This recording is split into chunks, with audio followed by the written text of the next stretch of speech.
Yeah, Dr. Coady, I think we tend to think of literacy as solely literacy within your native language. You have fieldwork experience with ESOL students, both here for study and here in the most dire work situations. For example, I've been working for 4 years through Literacy Day, something you helped found, with the migrant family, and I think I was here, one of my partners. With the migrant family, where the mother and father have a dilemma. Many of their coworkers do not speak Spanish, and worse, their kids feel ashamed to speak Spanish to them, to speak to them in Spanish. They're the only Latinos in their classes. This is in Newberry, it's not in Miami. The parents can obviously communicate, but not well. The father's getting better in 4 years. It's incredible to see how much better he's gotten. The mother, still not so much. What do you do with those who come to this country not knowing English? How do you work with them to improve their situation here through literacy of the second language?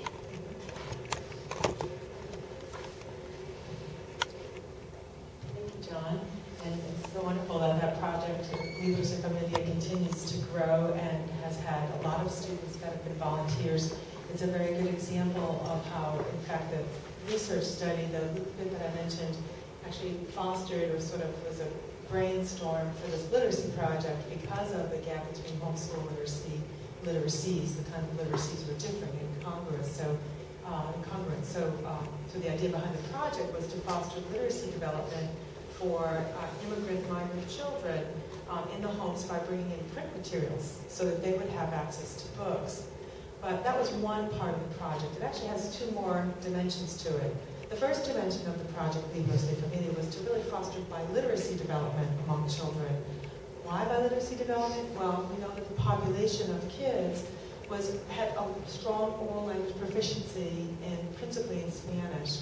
And literacy, for kids to learn how to read and write, it stems typically most generally from a strong oral command of the language. In other words, you really want to learn to read and write and interacting with text when it's around a language that you know something about already. So for example, teaching children things that we do in schools now, nonsense words, sounding out letters that don't create real words just for the sake of sounding them out, is sort of kind of a flawed logic in a way. It's important to know how to decode letters and associate sounds with letters in English, but really it has to make a lot of sense to them.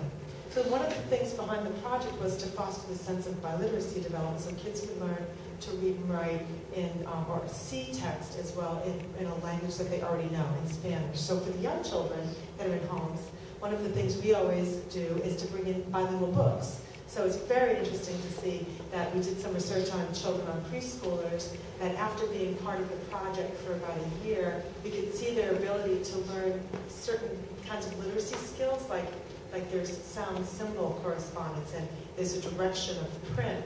And they were able to do that in 2 languages, even though the book, because the books were bilingual, even though they only spoke Spanish in the home. So this idea of spontaneous biliteracy development was very strong. It was a very important finding that came out of this project.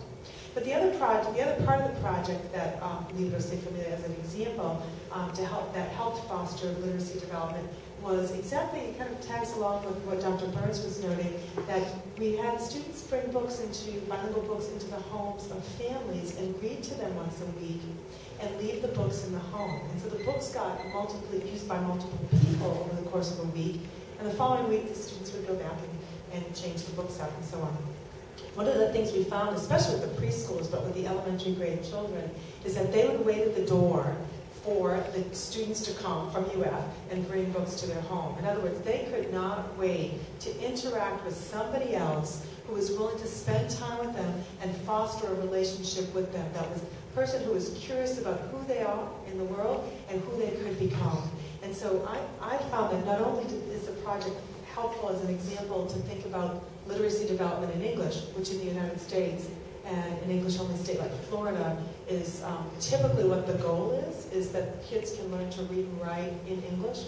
but it fostered a set of biliteracy development. Now we know that there are only a few hundred countries in the world, but several thousand languages if I take a conservative account. So that speaks to this idea that many people in the world are bilingual or multilingual. And so this project also fostered a sense of bilingualism, and in addition, it really fostered a relationship between people and instituted some kind of engagement of literacy events and acts in the home. Your question was about how do we foster bilingualism, how do we address literacy among immigrant populations. I just want to point out that in the United States, the trend for school-aged children is that they're mostly, 52% are born in the United States, and so they come from, our English language learners are born in the United States. They come from homes where the parents don't speak English as a first language, but the children are U.S. citizens. So we have less of an immigrant English language learner population in the United States and more U.S. citizens that come from homes in the United States where the language is not English as a first language. So the issue, so addressing literacy, I think, needs to be rethought about as addressing issues of bilingualism and biliteracy development for these children. And I could go into ways of doing that.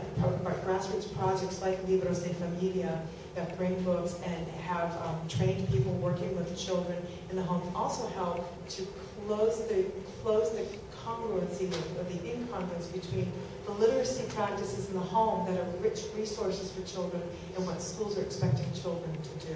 So I hope that addresses the question.